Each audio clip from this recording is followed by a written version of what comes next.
just going to be a simple change in how mystics, using that in the broadest sense of the entire community of serious seekers, do things. It is understood that this is going to be a fundamental world-changing thing. The same way, at least as far as the Western world is concerned, that Christianity produced a total total change of epoch 2 millennia ago. It took a long time to take over, but eventually it conquered Europe, spread to various other places, ended up dominating Latin America, what we now call Latin America, etc., etc. It became global. And this is a very disruptive thing. The last chapter of the Book of the Law, Raho Kuitu is the character presented in that. That is the name applied to this son of the mother and father of the previous aeons. I am a god of war and of vengeance. I will deal hardly with them, he says. So he's not fuzzy. You know, we are not worshipping the great Smurf here. The avatar, the essential object of worship in this aeon is fiery by nature. Not stupid, blind, crazy, mean, vicious, but certainly not cuddly in the ordinary sense. Okay, that's basic definitions here. What Thelemites believe is happening is a tremendous liberation of human potential and human creativity. We use our magical and mystical and educational means to develop all of this, but we believe that we are ultimately, and by ultimately I'm looking a couple of centuries out, and so is Crowley, towards a world where there is much more possibility of fulfilling all of our individual potentials, all of our individual capabilities, all of our individual spiritual and creative sides. It's going to require a total change in society. And one of the things that is happening quite clearly is that the world we're in is spinning into a disequilibrium. It's dissolving a lot of its structures and its national and cultural and religious boundaries. It's kind of a scary time. It's also a time full of potential and promise. But the people who are going to feel that they are the survivors are those who have found their own essential spiritual spark. And that includes, I do not mean this in the sense of, I'm one with the light. You have actually explored and come to know all of the shadow components of your own nature, and you have combined them into a worldview that is consistent with all that you are.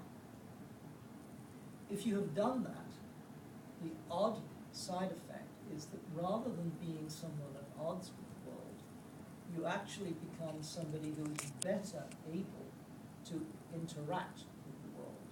You will find you have less anger, less frustration, less insecurity, less of all of that stuff you don't want to have to deal with. You can actually get more done. And that is what Thelema is about, doing. Do what thou wilt. This essential truth of self shall be the whole of the law. Alrighty. I chose my topic today when I was in my private temple about 2 months ago. And I've been trying to think, what am I going to talk about? Nobody wants somebody else going on about Aleister Crowley again and again. And if you pitch it at too high a level on the techniques and philosophy of magic, yeah, you get a bunch of magicians out, but it's just kind of comparing notes with people. What happened that morning was something that I think every magician gets to experience quite often, which is simply that you move into the silence, capital S. You suddenly find that although there might be noises out there and you can hear traffic in the distance, Where I live, it's in a rural area of Mexico. I hear all kinds of odd animals making noises, from cows to vultures. And yet you're in the middle of silence. It's really cool. It's kind of scary the first time it happens, because suddenly everything stops. And I think I'm in the presence, because you are. You actually opened the door, or the door has opened you, and suddenly you are dealing with a different state of consciousness, where a lot of normal mental activity has been suspended. I'd say this has been familiar to various mystics and saints and so on, and amateurs, like myself, over millennia. This time, what I felt very strongly was that the silence is backed up by immense power. All of the power of my own nature seemed to be focused on this particular moment. And no, I didn't levitate off the ground, and I didn't do any spectacular stuff. I just sort of found myself standing there contemplating this. I actually had to take a dog to the vet in 10 minutes. So it wasn't the moment to do some spectacularly wonderful thing. But it gave me the theme here, because it struck me that we've always had these mystical silences available to anyone who follows certain practices. Crowley always said, if certain practices are followed, certain results ensue. You just have to stick with it. You don't have to be St. Francis or John of the Cross or anyone like that. You just have to stick it out. Keep with it, you'll get a result. But the power thing is something that we are always uncomfortable with. We tend still, in the shadow of the Christian era, to equate power with destruction and evil. The thing we're destroying is ourselves. We're limiting who we are by refusing to own our own power. If you exercise your own power, truly and honestly from the heart, it's not going to be about dominating other people. You've got power. You don't need to dominate someone. You don't need to become a cult leader. You don't need to become a con man or a used car salesman or whatever whatever it is that would give you the sense of power over others. You don't need to impress your parents. You just have power. So everything's cool. You're in command. You've got what you're after. You're there. You've arrived. It's okay. You have sufficient strength to live the life you want to. Which, as I said before, doesn't necessarily mean you're going to do something utterly spectacular and mind-blowing, but it does mean that you're going to do what is natural and right for yourself. So it occurred to me that maybe this is one of the shifts that is happening for a lot of people in the experiences they have with spiritual endeavor.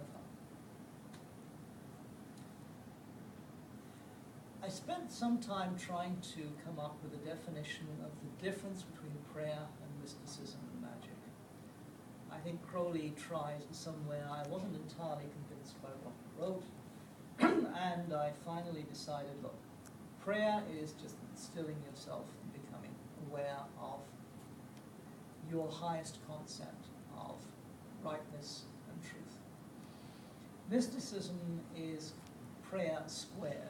You've really got to the point where you're getting these silences, where you're getting consciousness shifts, where you might perceive things as light coming down because that's how the mind represents certain types of experience. Magic is prayer cubed, where you are actually using visualized imagery all around you. You set up a kind of theater of the mind, and you are blasting your psyche with carefully prepared, carefully selected imagery that, all being well, if the moon's in the right position, the stars are aligned, and you didn't have too much pizza for lunch, you can get something really, really interesting to happen in your mental space. You will feel presences, you will go into perceptual shifts, you might actually do something that produces an effect in the outside world, depending. Mostly what I'm concerned with here is not trying to influence anything external, purely the idea of self-transformation, self-development, relaxing the inattentions, learning to manage personality patterns better, so that you simply are becoming more in control of your own life. Again, you'd have the power. Well, yeah. So perhaps there's an underlying dimension of faith in prayer, mysticism, and magic? Well, now that's an interesting one that I've got on page 3 here. The Book of the Law says, certainty, not faith, not in life, upon death, peace unutterable. It rather disparages faith. And I look at that, faith being one of those words that's got levels of meaning to it. Absolutely. You can have faith that is simply of the kind that Crowley was brought up with. I have a friend who I think has been emotionally crippled by parents who taught him you mustn't ask questions or you'll lose your faith. And I think he spent his entire life battling that. He is locked in the idea of faith as not asking questions. The magician or the mystic has faith in the sense that I think this is going to be interesting and worthwhile. That is a much, much more expansive concept. Maybe some languages have more than one word for faith. But yes. Well, there are enormous degrees of faith. I mean, faith that can come in a simply dogmatic and conventional sense, but also a kind of faith that comes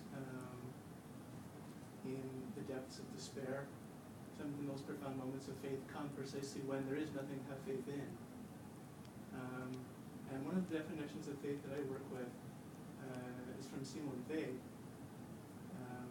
Faith is the experience that the intelligence is enlightened by love,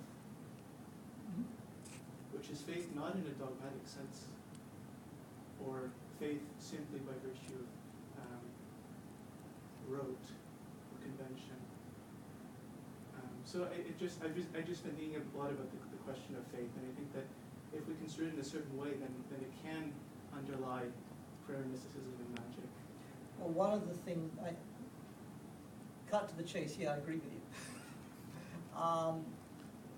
And one of the problems I've found with Thelema is that, this is what I wanted to get into here, a lot of people have come to it because of a bad experience in a so-called faith community.